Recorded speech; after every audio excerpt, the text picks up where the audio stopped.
I actually prepared some remarks as the only person not being originally from the Gulf. I prepared some, I would say, more general remarks on the GCC countries. But before saying something about the GCC countries, I would of course like to go for a second to the war in Yemen. Because it's very clear that in the region there can be no stability, no sustainable stability if the war in Yemen continues. And I think it's very urgent, not only for humanitarian reasons, but also for political reasons, that the Yemeni people can benefit as soon as possible, and I would say immediately, from the possibility to choose their own path. And that needs foreign intervention to stop. That needs the military intervention to stop, and to create conditions in which the Yemeni people can choose their path in accordance with the common Article 1 of the Human Rights Covenant, the UN Human Rights Covenants, which allow every people to determine its own fate and its own path, both politically, economically, socially. And I think that is absolutely crucial to re-establish that peace in order to make a more general development in the area possible. Because with a war like this, with some of the GCC countries involved in that war, it is of course impossible to also create in those GCC countries an internal evolution towards a more democratic and a more acceptable situation. Now, as far as the GCC countries are concerned, I'm of course an outsider, but that is to some extent also sometimes an advantage. And I would like to say what I can see is that the GCC countries are actually at a crossroads, because they are facing in the next decades a series of absolutely fundamental changes to which they will have to respond.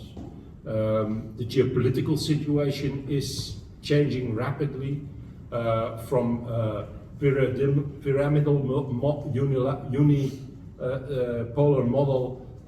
We are very quickly moving now to a situation where South-South relations are becoming much more important. And I think, as far as I know, that development is also happening in the GCC countries.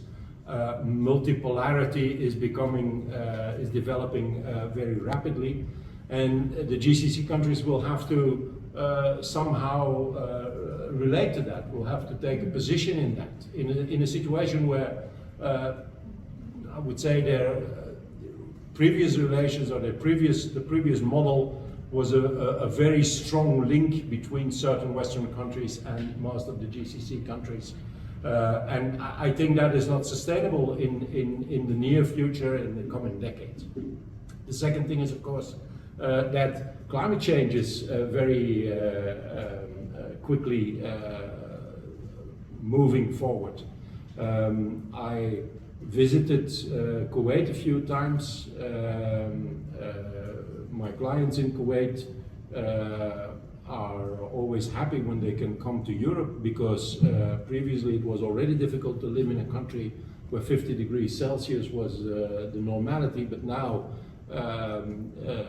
my clients simply tell me that it's the average is going up every day, and it's 55, 56, and very soon it's probably a situation where it will become very difficult to live, simply to live as a human being in this area, if there is not a rapid change and a rapid evolution on that point. And then, of course, it's simply impossible to continue to have economies that are entirely or essentially built on the revenue from oil. And so that also will have to be challenged, or will have to be taken into consideration.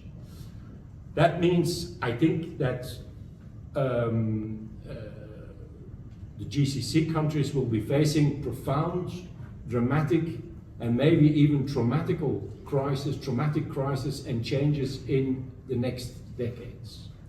And the question then is, what kind of political system do you need to handle those kind of changes? How do you have to deal with, how do you have to be prepared to take the necessary political decisions and to conduct the necessary policies to handle those challenges? The Emirates and Saudi Arabia, which of course have a leading role in the area, I think they try to prepare for this, these challenges by maintaining the authoritarian and very backwardly regime political system, and to cover it with a layer of actually imported foreign so-called modernism. And this modernism is, the manifestations of this modernism are of course very different.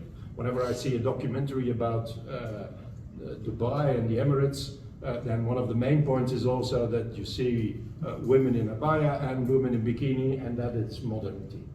Of course, that is facade. That is a small paint on the facade. And I think behind this facade, which is repainted in cheerful colors, actually a retrograde political system is in place and is maintained with force.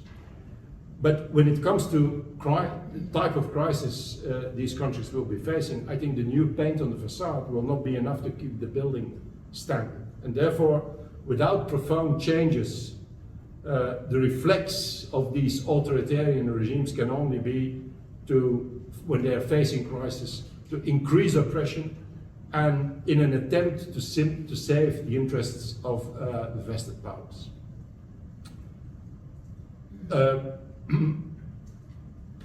I think it is not enough at this point for human rights organizations to simply point to the violations of human rights.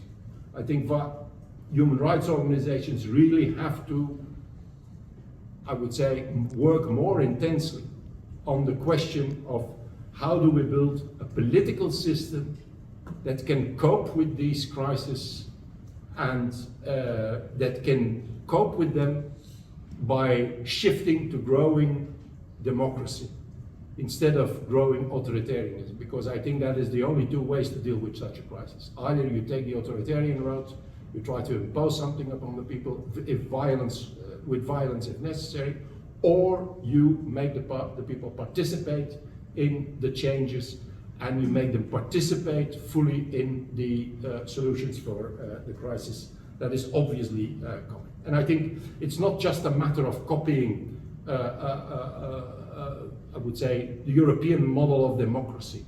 It's a matter of building a really domestic, democratic system rooted in the local realities and taking into consideration the fundamental interest of the local people, and that is not only the elite, but all those who create wealth in those countries. A possible start or a possible, I would say, way for such an evolution actually was launched here in 2017 when Jan, I would just ask you to 2 minutes. Yes. When the ICSFT, who is organizing this event today, launched also the Geneva Declaration, which actually proposed for all the Gulf countries a way to a constitutional kingdom. A constitutional kingdom is not a matter of having a constitution and a monarchy. It's a matter of having checks and balances between different powers. And I will conclude with this. I think there is one country which I know a little bit better because I've been working professionally on it in the area that does have the embryo of such institutions, and that is Kuwait. And we see today that Kuwait does have a parliament, has a parliamentary tradition, does have, I would say, at least an embryo of checks and balances between different powers. And we see very clearly that today Kuwait is also under the temptation of authoritarianism, because we see that in the crisis now, in the difficulty to manage or to create a political system where the different interests are, I would say, challenging each other, we see that there is a real challenge to return to authoritarianism. Members of parliament being sentenced to 4 years of imprisonment for criticizing the monarchy. Many people, amnesties which are not complete, where actually people have to, who were imprisoned for freedom of expression previously, get amnesty, but at the condition that they don't continue to express themselves.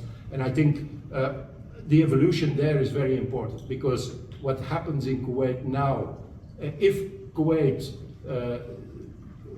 it goes back to the authoritarian model of the other GCC countries and actually loses this advantage it had previously, then I think there is little hope. If on the contrary, Kuwait could go back and could further deepen and develop its tradition, I think it could be a lever for other countries in the area. Thank you. Thank you very much.